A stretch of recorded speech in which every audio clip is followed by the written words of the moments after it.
Students দেখো আজকে আরেকবার চলে এসেছি। Welcome to bright learning house. দেখো প্রিয় ছাত্রছাত্রীরা, আজকে আমরা ভেদতত্ত্বের আবার দুটি অঙ্ক করবো। ঠিক আছে, আমরা টুকটুক করে অঙ্ক করে যাচ্ছি, তুমি অঙ্কের সলিউশন দেখতে থাকো এবং আফটার দেখার পর তোমরা ওটাকে নিজেরা আবার ওটা সলভ করো। ঠিক আছে, নিজেরা আবার সলভ করো, দেখো নিজেরা সলভ করো, এভাবে এগিয়ে যাও। ঠিক আছে, তো দাঁড়াও, আমি এখন হেডফোন মাইকটা লাগাতে ভুলে গেছি, দাঁড়াও।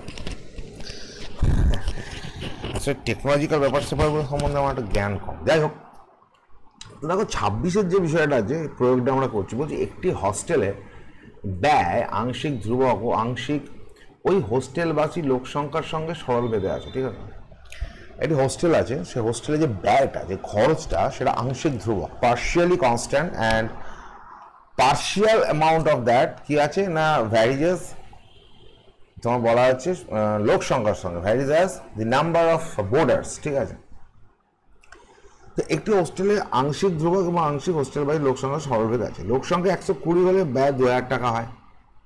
লোক সংখ্যা যদি 120 হয়, বলছে ব্যয় 2000 টাকা হয়, এবং লোক সংখ্যা যদি 100 হলে ব্যয় 1700 টাকা হয়, তাহলে ব্যয় 1880 টাকা হলে লোক সংখ্যা কত হবে? ক্লিয়ার? চলো আমরা ওটা ভেঙে ভেঙে করি। ঠিক আছে, to understand it more clearly আমাদের একটু ভেঙে ভেঙে করতে হবে। দেখো, ওরা যখন বলছে অঙ্কটায়, আমি অঙ্কটা সরিয়ে নিয়েছি। ঠিক আছে, এখন চলে এসেছি খাতায়। তো অঙ্কটা বলছে, দেখো বলছে একটি হোস্টেলের ব্যয় আংশিক ধ্রুবক ও আংশিক ওই হোস্টেলবাসী লোক সংখ্যার সঙ্গে সরলভেদে আছে। নাও আমাকে যে আমি যদি টোটাল যে ব্যয়টাকে যদি আমি এক্স দিয়ে ডিনোট করি, ঠিক আছে, আর লোক সংখ্যা তাকে যদি আমি ধরো বি দিয়ে ডিনোট করি, তাহলে আমার যে ব্যয়টা টোটাল হবে সেটা মানে লোক সংখ্যা না, এটা লোক সংখ্যার তোমার ব্যয় আর কি, মানে লোক সংখ্যার জনিত ব্যয়। ঠিক আছে, আচ্ছা লোক সংখ্যাটা আমি ওয়াই ধরি। ঠিক আছে, ধরি তাহলে এক্স ইকোয়ালস টু হচ্ছে K1 প্লাস ধরো বি। এবার এই বিটা কি? বিটা হচ্ছে ব্যয়ের সেই অংশটা, এটা হচ্ছে ব্যয়ের সেই অংশটা, ব্যয়ের যে অংশটা হচ্ছে তোমার, যে অংশটা লোক সংখ্যার সঙ্গে সরল ভেদে আছে, লোক সংখ্যার সঙ্গে সরল ভেদে আছে। ঠিক আছে,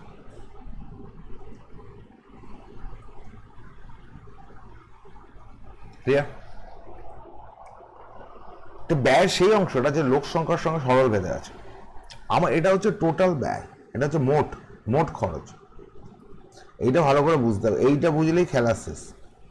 মোট খরচ হচ্ছে আমার এক্স। ওকে, এবার লোক থাকুক ছাই না থাকুক, যেমন লোক যখন 0, একটাও লোক নেই হোস্টেলে, তাও হোস্টেল চালাতে কিছু খরচ হবে। কিরকম? তারা হোস্টেলে যদি কেউ না থাকে, আমাদের সিকিউরিটি গার্ড আছে, তাকে তো রাখতে হবে, তাকে তুমি করে তাড়িয়ে দিতে পারি না। ধরো যে কারেন্টের একটা মিনিমাম, যে হোস্টেলের সামনে যে অফিসটা আছে, সেই অফিসের যে কারেন্টটা চলছে, অফিসটা খোলা রাখতে হবে। তো একটাও লোক যখন না থাকে, অর্থাৎ যদি কোনো কারণে বি ইকুয়ালস টু 0 হয়, তাহলেও কিন্তু আমার একটা ব্যয় থাকবে। হলো, সেই ব্যয়টা কত? সেই ব্যয়টা হচ্ছে K1। যখন যখন যখন বি 0, তখন আমার এক্স হচ্ছে K1, তখন আমার একটা ব্যয় কিন্তু হচ্ছে। ক্লিয়ার? এইটি হচ্ছে ফান্ডা। So if you understand this much, I think it is enough, ঠিক আছে, for the next part of this problem. এখানে এইটা বুঝে গেলেই হবে। এইবার এই যে বিটা, এই বিটা হচ্ছে কেমন, কোন খরচটা? লোক থাকলে যে খরচটা হয়। লোক যদি বেশি থাকে, বেশি খরচ হবে। একটা হোস্টেল লোক বেশি আছে কি, কতগুলো যে খরচগুলো লোকের উপর ডিপেন্ড করে, যেমন খাওয়ার খরচ, হোস্টেলের মধ্যে এক একটা লোকে এক একটা ঘর, যদি এরকম হয়, তাহলে যে ঘরের লোক আছে সে আলো জ্বালবে, সে ঘরে কারেন্ট পড়বে। ঠিক আছে, তো এইরকম কিছু খরচ আছে যেটা লোকের উপর ডিপেন্ড করে, আর এরকম কিছু খরচ আছে যেটা লোকের উপর ডিপেন্ড করে না, independent of the number of boarders, whether people stay there or not, there will be some expenses which have to be, মানে যেটা বলবো, incurred by the hostel authority. ঠিক আছে, করতেই হবে, অপশন। তো সেইটা হচ্ছে তোমার কত? সেটা হচ্ছে K1। ঠিক আছে, যেটা করতেই হবে, এটা করতেই হবে। আর এটা হচ্ছে লোক থাকলে, লোকের উপর ডিপেন্ড করছে, লোক থাকলে। এই দুটি নিয়ে হচ্ছে আমার টোটাল খরচ। এইটি বুঝলেই কাজ হয়ে যাবে। ঠিক আছে, হলো, এবার আমি এগোচ্ছি। ওকে, তো বলা আছে তাহলে এই যে খরচটা যেটা লোক থাকলে হবে, এটা বলা হচ্ছে লোক সংখ্যার সঙ্গে সরল বেঁধে আছে, অর্থাৎ সমানুপাতিক। তাহলে আমি এইটা যেমন একটা ইকুয়েশন পেলাম, এটা যদি আমি 1 নম্বর নাম দিই, আরেকটা পাচ্ছি ওয়াই ভ্যারিয়েস না, আমি বি লিখবো, বিটা আমার ডিপেন্ড করছে, বি ভ্যারিয়েস একই ব্যাপার, বি ভ্যারিয়েস ওয়াই। ঠিক আছে, কেন বি ভ্যারিয়েস ওয়াই? কারণ বলা আছে, আমি ওটা লিখছি না পাশে, কারণ তোমার এটা হচ্ছে ওই খরচটা যেটা লোকের উপর ডিপেন্ড করছে, বলাই আছে আর কি, ব্যয়ের যে অংশটা আর কি লোক সংখ্যার সঙ্গে সরল ভেদে আছে বলা আছে। তাহলে এখান থেকে আমি লিখতে পারি b equals to k two y, যেখানে কে টু আর একটা non zero constant, k two is a non zero constant বা অশূন্য ধ্রুবক। তাহলে আমি দুটো কনস্ট্যান্ট পেয়ে গেলাম, একটা কে টু আর একটা এখানে পাচ্ছি K one, which is always constant, কারণ এই খরচটা তুমি করছোই এই অঙ্কের রেসপেক্টে। হলো, তাহলে এইটা হলো equation 2। Now if I put the value of be in equation 1, তাহলে আমি কি পাবো? তাহলে আমি যদি বি এর যে ভ্যালুটা বি সমান কে টু ওয়াই, এইটা যদি আমি পুট করে দিই এই x equals to K one plus বিতে, তাহলে আমি কি পাবো? তাহলে আমি পাবো এটা এক্স ইকুয়ালস টু ভাই কে ওয়ান প্লাস বি হচ্ছে কে টু ওয়াই। এইটা আমি পেয়ে গেলাম একটা সলিড ইকুয়েশন। ঠিক আছে, এই ইকুয়েশনটাই হচ্ছে আমার সলিউশন দেবে। ঠিক আছে, এইবার ওরা কি বলছে? ওরা বলছে যখন লোক সংখ্যা 100 করি, যখন লোক সংখ্যা 100 করি, মানে ওয়াই যখন 100 করি, ব্যয় তখন 2000 টাকা। তাহলে ব্যয় মানে এক্স সমান হচ্ছে 2000 টাকা। এটা গেল একটা কেস 1। আর একটা কেস কি বলছে? লোক সংখ্যা 100 হলে ব্যয় 1700 টাকা। আবার লোক সংখ্যা যখন 100, মানে ধরো ওয়াই কস্ট যদি 100 হয়, তাহলে এক্স অর্থাৎ ব্যয় হচ্ছে 1700 টাকা। এটা কেস 2। এটা হচ্ছে কেস 1, এটা হচ্ছে কেস 2। এই দুটো কেস আমার কাজে লাগাতে হবে। আমাকে চাইছে হচ্ছে কি, ব্যয় যদি 1800 টাকা হয়, অর্থাৎ যখন ব্যয় হচ্ছে 1800 টাকা, তখন টাকা লিখে দিই, তাহলে তোমার বুঝতে সুবিধা হবে, টাকা। ঠিক আছে, তখন ওয়াই এর ভ্যালুটা আমার কত? এইটা হচ্ছে কেস 3, আমাকে এইটা বার করতে হবে। ঠিক আছে, তো চলো আমরা দেখি, আমরা এখানে পুট করবো। প্রথমে আমরা এই ভ্যালুটা পুট করবো 1 নম্বর কেস 1 এর জন্য, কেস 1। ঠিক আছে, কেস 1 এর ক্ষেত্রে আমরা কি করতে পারি? এক্স যখন 2000 টাকাতে এক্স এর জায়গায় 2000 লিখলাম, কে 1 রেখে দিলাম as it is, k two y. এগুলো কেন দিয়েছি? এগুলো দিয়েছি কে 1 কে 2 কে রিপ্লেস করার জন্য, ওদের ভ্যালু বার করার জন্য। ঠিক আছে, কে 2 ইন্টু ওয়াই কত? ওয়াই হচ্ছে 120। এটা একটা ইকুয়েশন তুমি পেলে। আর একটা ইকুয়েশন তুমি পাচ্ছ যখন কেস 2 এর ক্ষেত্রে, তুমি কেস 2 অ্যাপ্লাই করবে। কেস 2 এর ক্ষেত্রে এক্স হচ্ছে 1700 টাকা, কে 1 অ্যাজ ইট ইজ। ঠিক আছে, কে 2, তাহলে কে 2 ইন্টুটা এভাবে লিখি, নইলে পয়েন্ট মনে হতে পারে তোমাদের, ইন্টু তোমার সেই সময় বাইরের ভ্যালু হচ্ছে 100। তাহলে আমি যদি এদেরকে মাইনাস করি, বিয়োগ করে পাই, লিখে দেবে তলায় বিয়োগ করে পাই, আমি লিখছি না। 2000 আছে, 2000 তে 1700 গেলে 300, তাহলে এটা কেটে গেল। আর 120 কে 2 থেকে 100 কে 2, মানে আলটিমেটলি আমার 20 কে 2 পড়ে থাকছে। এখান থেকে আমি পাচ্ছি কে 2 ইকুয়ালস টু 300 বাই 20 15। ঠিক আছে, তাহলে আমি একটা ভ্যালু পেয়ে গেলাম, কে 2 equals to 15। Clear? K 2 equals to 15 পেয়ে গেলাম। হলো, এবার আমাকে যেটা বার করতে হবে সেটা কে 1। তো আমি যে কোনো একটা ইকুয়েশন এখানে ইউজ করতে পারি। লেটস আমি যদি এই ইকুয়েশনটাই নিই, আমার কাছে ইকুয়েশন আছে 2000 equals to K 1 plus K 2 into 120। তো আমি যদি এখানে লিখি যে 2000 ইকুয়ালস টু, আমি লিখে করছি, প্লাস কে 2 যে ভ্যালু সেটা হচ্ছে 15 ইন্টু 120 লিখি, তাহলে আসবে 2000 equals to K 1 plus 15 into 12 করতে হয়, 15 ইন্টু 12 হচ্ছে 15 ইন্টু 12 হচ্ছে তোমার 180, তাহলে এটা হচ্ছে 1800। তাহলে 2000 থেকে 1800 বাদ দিলে কে 1 পাচ্ছি হচ্ছে আমার 200, একদম ডাইরেক্ট বাদ দিয়ে দিলাম। ঠিক আছে, তাহলে কে 1 200, তাহলে কে 1 যদি আবার 200 হয়ে যায়, কে 2 আমি পেয়ে গেলাম। তাহলে আমি এই ইকুয়েশনটাকে যদি এখানে ব্যবহার করি, এই ইকুয়েশনটাকে, তাহলে আমি জানি এক্স সমান হচ্ছে কে 1 হচ্ছে 200, কে 2 হচ্ছে 15 ইন্টু ওয়াই। এই ইকুয়েশন আমার চলে এলো। এখন আমায় বলছে ওরা কি, আমায় বলছে যখন এক্স হচ্ছে 1800, তখন আমার ওয়াই কত? তো সেটা আমি এখানে যে এক্স এর জায়গায় 1800 বসাই, এগুলো লিখতে হবে একটু, যে ধরি যখন এক্স 1800 তখন ধরি ওয়াই ইকুয়ালস টু হচ্ছে y1 বা y ডট লাইক দ্যাট, তুমি সেটা লিখলে। আমি যদি এখানে y1 ধরে নিই, তাহলে 1800 equals to 200 plus 15 into y1 হলো। তাহলে এখান থেকে আমি পাচ্ছি 1800 থেকে 200 বাদ দিয়ে দিলে 1600 ইস টু ইকুয়ালস টু,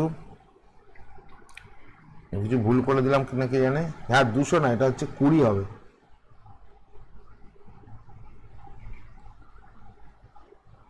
যেটা ভুল আমি বসিয়ে দিয়েছি, দাঁড়া একটা মিনিট।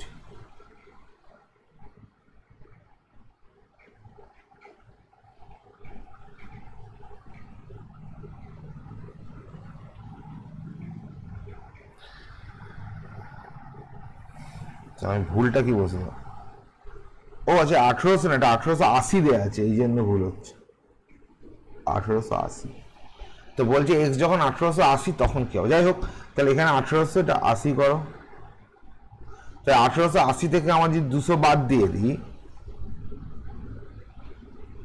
ঠিক আছে, তো 1880 থেকে যদি আমি 200 বাদ দিয়ে দিই, তাহলে এটা হচ্ছে 1600 তোমার 1800 থেকে 200 1800 1680 1680, ঠিক আছে, এটা হচ্ছে 1680, এটা আমার ভুল হয়েছে, ঠিক আছে। এটা হচ্ছে 15y1, তাহলে এখান থেকে y1 তুমি পাচ্ছ হচ্ছে 1680 বাই 15। আচ্ছা, তো 5 দিয়ে আমি কাটি, 5 3 15, এটা তোমার কেটে গেলে 5 দুগুণে 10 2, আর 168টিকে 3 দিয়ে কাটলে 3 5 15, 18 3 4 18, তাহলে 56 দুগুণে 112, ঠিক আছে। তাহলে আমার y1 এর ভ্যালুটা কত হলো, অতএব y1 যেটা এলো 112, ঠিক আছে। 112 হচ্ছে আমার ফাইনাল অ্যান্সার, অর্থাৎ হোস্টেলে এবার 1880 টাকা হলে লোক সংখ্যা হবে 112, এটাই অঙ্ক। তাহলে হোস্টেলের যে ব্যয় সেটা যদি 1880 টাকা হয়, তাহলে তখন লোক সংখ্যা কত হবে, 112 জন, ঠিক আছে। আমি লিখতে পারছি না এত, তাহলে আমার অঙ্কটা বোঝাতে পারবো না, বোঝানোর জন্য টাইম লাগছে। তো এই হচ্ছে আমার অঙ্ক, ঠিক আছে। এখান থেকে অঙ্কটা যাচ্ছে, if you want you can take the screenshot, ঠিক আছে, or you can write down on your copy, ঠিক আছে, এটা তুমি করতে পারো। তো চলো আমার পরের অঙ্কটা চলে যাবে। পরের অঙ্কটা যে গোলকের অঙ্ক, এটাও সিম্পল প্রবলেম, বাট আমাদের একটু এক্সপ্লেন করে করে করবো। এটাও মোটামুটি ইজি, কারণ এর থেকে কঠিন অঙ্ক একটা আমরা করেছি আগের ভিডিও। দেখো যে গোলকের যে আয়তন, গোলকের ব্যাসার্ধের দৈর্ঘ্যের ত্রিঘাতের সঙ্গে সরল ভেদে আছে এই অঙ্কটা, 27, এটা করে দেওয়া নেই। বলছি গোলকের যে আয়তন, গোলকের ব্যাসার্ধের দৈর্ঘ্যের ত্রিঘাতের সঙ্গে সরল ভেদে আছে। একটি নিরেট সীসার গোলকের ব্যাস, মানে ব্যাসের দৈর্ঘ্য 14 সেমি। এই গোলকটি গলিয়ে 3.5 সেন্টিমিটার দৈর্ঘ্যের ব্যাসার্ধের কতগুলি গোলক তৈরি করা যাবে তা ভেদ তত্ত্ব প্রয়োগ করে নির্ণয় করি। এবং বলে দিয়েছে ধরি গলানোর আগেও পরে আয়তন একই আছে। মানে ব্যাপারটা কিছুই না, ব্যাপারটা খুব সিম্পল। এইখানে তোমার যে অঙ্কটা আছে 27-এর, একটা গোলক আছে ভাই, ঠিক আছে। এই গোলকটাকে তুমি গলালে, গলার পর ছোট ছোট ছোট ছোট অনেকগুলো গোলক তৈরি হবে, অনেকগুলো, ঠিক আছে। এখন এই যে বড় গোলকটা আছে এর ব্যাস বলা আছে, মানে আমি যদি ডায়ামিটার, ঠিক আছে, ডায়ামিটার তোমার বলা আছে 14, তাহলে রেডিয়াস কত হবে 7, তার মানে এটা 7। এখন বলছি এই যে ছোট ছোট যেগুলো আমি তৈরি করেছি এদের যে রেডিয়াসটা, এই রেডিয়াসটা এর বলা আছে 3.5, মানে হাফ, ঠিক আছে। তো এরকম কতগুলো হবে, মানে এদের সংখ্যাটা বার কত, এনটা।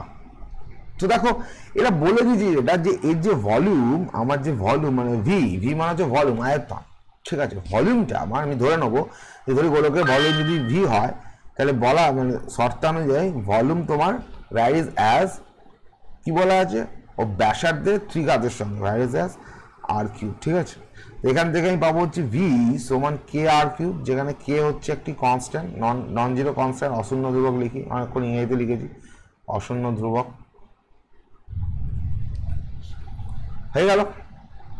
তো এই যে ইকুয়েশনটা, যে ইকুয়েশনটা আমাকে এখন কাজ করা দেবে, ঠিক আছে। বড় গোলকের ক্ষেত্রে, বড় গোলকের ক্ষেত্রে আমি যদি বড় গোলকের, আমি যদি লিখি আমরা ধরি বড় গোলকটির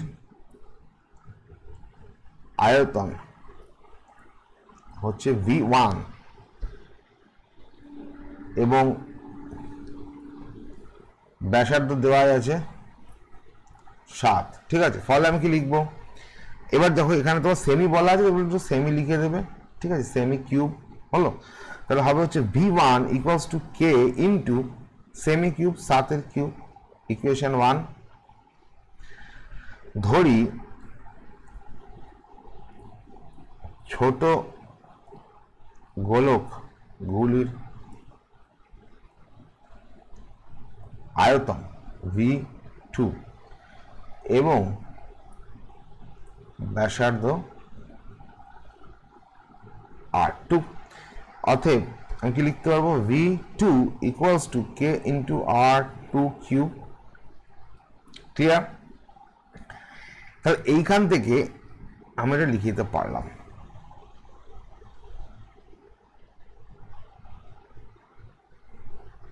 ঠিক আছে, তো ধরি এইরকম n সংখ্যক ছোট গোলক পাওয়া সম্ভব, ছোট গোলক পাওয়া যাবে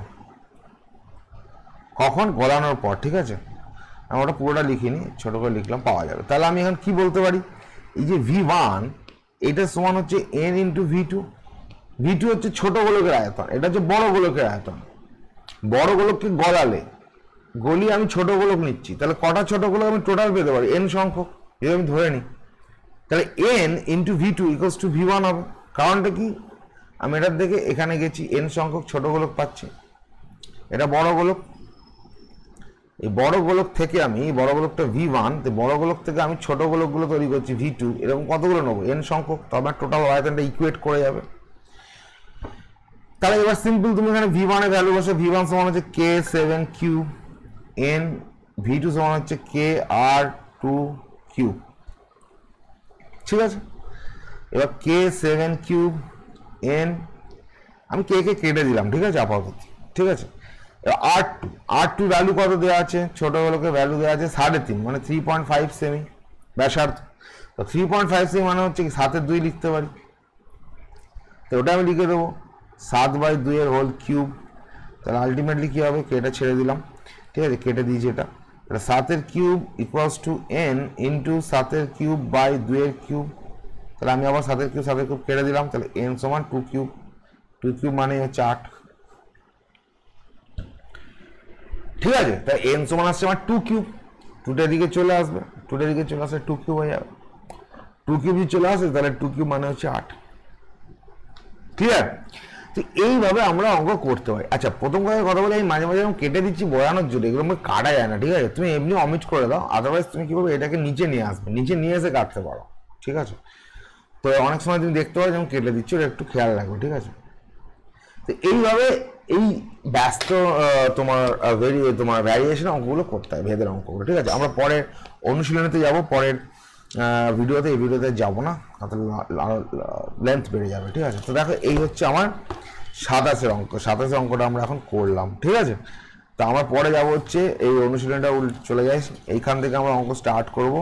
আমি চেষ্টা করবো ম্যাক্সিমাম অঙ্ক করে দেওয়ার। ঠিক আছে, অলমোস্ট অল দ্য প্রবলেমস আমি চেষ্টা করবো করে দেওয়ার, কিন্তু যেগুলো দেখবো একই টাইপের যদি আসে তাহলে আমি সেটা অ্যাভয়েড করে যাবো। ঠিক আছে, আদারওয়াইজ সবই করে দেবো। ঠিক আছে, তো চলো আমরা নেক্সট ভিডিওতে চলে যাই, দেরি না করে। আর এই যে অঙ্কটা করেছি এটা পারলে তুমি লিখে নাও। ঠিক আছে, স্ক্রিনশট নিয়ে নাও, হোয়াট এভার ইউ লাইক। চলো দেখা হচ্ছে নেক্সট ভিডিওতে। Thank you.